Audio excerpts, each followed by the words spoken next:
Nursing, حتیٰ کہ ہر چیز حکومت فراہم کرتی ہے، یہاں تک کہ بس اور ٹرین کے پاسز بھی وہ تقسیم کرتی ہے، اور نہ ہی ان کو کسی میڈیکل انشورنس کی ضرورت ہوتی ہے، یہ سب حکومت اس کی پے کرتی ہے، حتیٰ کہ ہر بوڑھے آدمی کو جرمنی میں درکار ہے۔ یہ یوں جرمنی میں ظاہری طور پر ان بزرگ دوستوں کو کسی چیز کی کمی نہیں، کسی چیز کی ترسی نگاہوں سے نہیں دیکھ سکتے، اور اپنی مرضی سے جیتے ہیں، مرضی سے باہر جاتے ہیں، مگر ان میں صرف ایک کمی ہے، ان کو توجہ نہیں ملتی، یا پھر سارا دن اپنے کمروں میں بیٹھے رہتے ہیں، یا پھر جب ان کو تفریح ملے مساجد کا رخ کرتے ہیں، یا پھر شہر کی طرف نکل جاتے ہیں تاکہ دن اور رات کسی طریقے سے کہیں بیٹھ کر، کہیں دوستوں میں بیٹھ کر یا گپ شپ کی صورت میں گزر جائے۔ یہ صورتحال اس وقت پورے یورپ میں، بلکہ امریکہ، کینیڈا، انگلینڈ میں بھی یہی صورتحال جا رہی ہے، مگر ساس باقی ہے۔ بچے پاس بھی رہیں تو بھی بزرگ اکثر دکھ میں رہتے ہیں، اور نہ رہیں تو دل ٹوٹ جاتے ہیں۔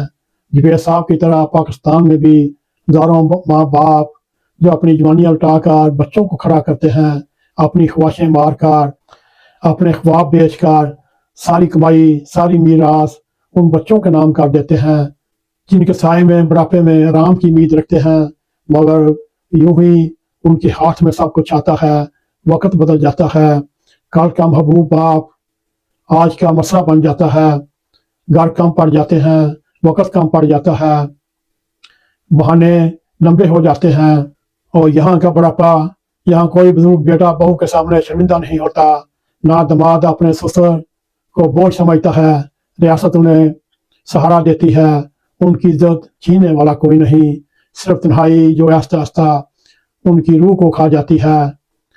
یہ جیسے جوید صاحب بیان کر رہے تھے، ویسے ان کی آنکھوں میں نمی آ رہی تھی اور ہمارے دل پر تیر چل رہے تھے۔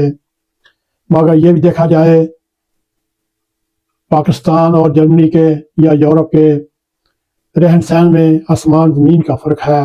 جرمنی میں ہر سہولیات ہیں، جرمنی میں سب سے بڑی بات یہ ہے، بزرگ سہشے نہیں مانگتے، بات اتنی توقع رکھتے ہیں، بیٹا دو گھڑی پاس بیٹھ جائے، بیٹی پوچھ لے ابو آپ ٹھیک ہیں، مگر جوید صاحب جیسے بزرگ جب سنتے ہیں ابو ابھی وقت نہیں، حالات بدل جائیں گے، تو وہ اس طرح کا تصور بھی نہیں کر سکتے، تو ان کی ٹوٹی ہوئی امیدوں کی کرچیاں ساری عمر کے خلوص کو کاٹ کے رکھ دیتی ہیں۔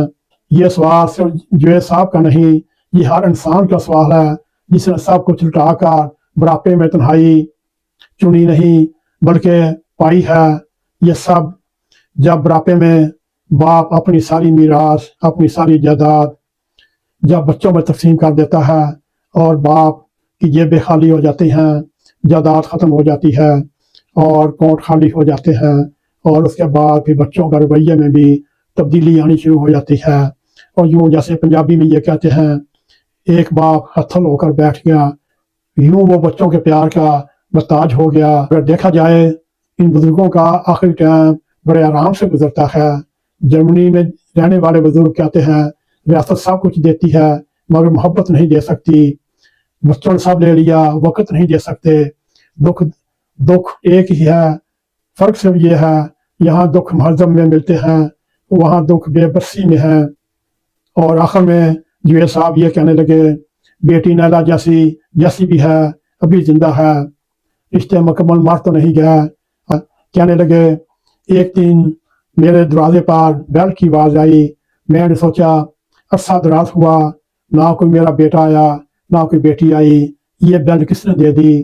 جب میں نے دروازہ کھولا تو سامنے میں نے اپنی بیٹی کو دیکھا تو میری آنکھوں میں آنسو آ گیا، اور کہنے لگی ابو ابو کر کے میرے سینے سے لگ گئی، جیسے میری سالوں کی تنہائی دور ہو گئی اور مایوسی دور ہو گئی، جیسے بیٹی میرے پاس آئی، اور سوچا میں نے میری بیٹی زندہ ہے، میری محبت زندہ ہے، میری قدر کرنے والی کوئی ہستی تو اس دنیا میں ہے۔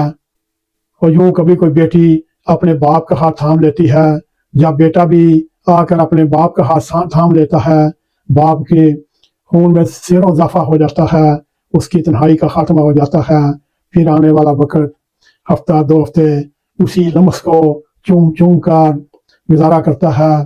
آخر میں جوید صاحب یہ کہتے ہوئے اٹھ کر چل دیے، جو کچھ میں نے آپ کو بتایا مکمل تفصیل نہیں، یہ میں نے آپ کو صرف اپنے جذبات، اپنے احساسات بیان کیے۔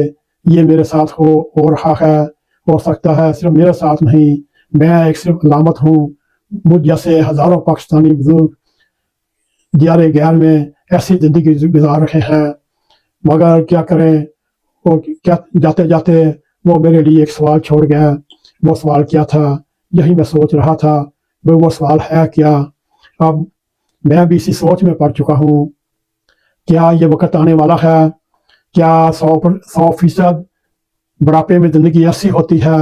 مگر میرے دیکھنے میں آیا ہے 100% تو نہیں میں دعوے سے کہہ سکتا، مگر 60-70% میں کہہ سکتا ہوں بھی ایسی ہی زندگی ہے۔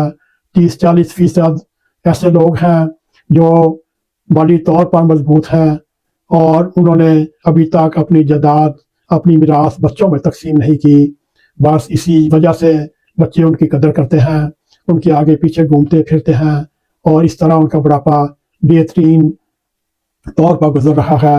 باقی جو میں 60-70% کا ذکر کر رہا ہوں، ان میں اکثریت آخری عمر میں اپنے بچوں میں اپنی میراث تقسیم کر چکے ہیں، یا پھر وہ اتنے مالی طور پر مضبوط نہیں کہ وہ بچوں کو یا بچے ان کو اپنے پاس رکھ سکیں۔ اس طرح ان کی زندگی جیرن بنی ہوئی ہے، تنہائی سے بھرپور ہے، اداس زندگی ہے، بچوں کی محبت میں مارے مارے پھر رہے ہیں۔ یہ میرا ایک ذاتی تجربہ ہے، میں نے کاسل میں بھی دیکھا، میں نے گیزن میں بھی دیکھا، خاص طور پر اوفن باغ کے سٹی سینٹر میں دیکھا، یعنی جرمنی کا لفظ ہے اسٹاڈ میٹے، ادھر دیکھا، فرانکفرٹ ساحل میں دیکھا، اور ڈارمسٹاڈ میں دیکھا، ہائیڈلبرگ میں دیکھا، اولم میں دیکھا، اور یہاں تک کہ وائرلینڈ کے حساب سے اوپر ایک شہر ہے فسن، ادھر میں نے دیکھا۔ بزرگوں کے حالات میں نے دیکھے، ان سے باتیں کی، ظاہری طور پر یہی نظر آ رہا ہے۔ اللہ تعالیٰ ہر بزرگ دوست اوورسیز پاکستانی کو اتنی ہمت توفیق عطا فرمائے کہ وہ اپنی آنے والی زندگی بہتر گزار سکیں اور بہتری کے خواب اپنی آنکھوں میں رکھیں، اور اللہ تعالیٰ فضل کرے گا اور آپ کی کمیاں دور کرے گا۔ آپ محبت بانٹنے والے ہیں، حوصلہ کریں، محبت بانٹتے رہیں۔ بڑھاپے میں قربانی کا ایک ہی نام ہے، وہ ہے انسانیت۔ اپنے بچوں سے پیار کریں، بچے چاہے کریں نہ کریں، آپ بچوں سے پیار کرتے رہیں۔ اسی کے ساتھ ہمیں اجازت دیں۔ اگر آپ ہمارا یہ پروگرام پسند آئے، اس کو لائک بھی کریں، اس کو شیئر بھی کریں، کمنٹ سیکشن میں جا کر اپنا نظارہ خیال کرتے ہوئے NAQTV4 کو سبسکرائب کریں، اور جاتے جاتے بیل آئیکن کو کلک کریں تاکہ ہماری آنے والی ویڈیو آپ تک پہنچ رہیں۔ اسی کے ساتھ ہمیں اجازت دیں۔ السلام علیکم ورحمۃ اللہ وبرکاتہ۔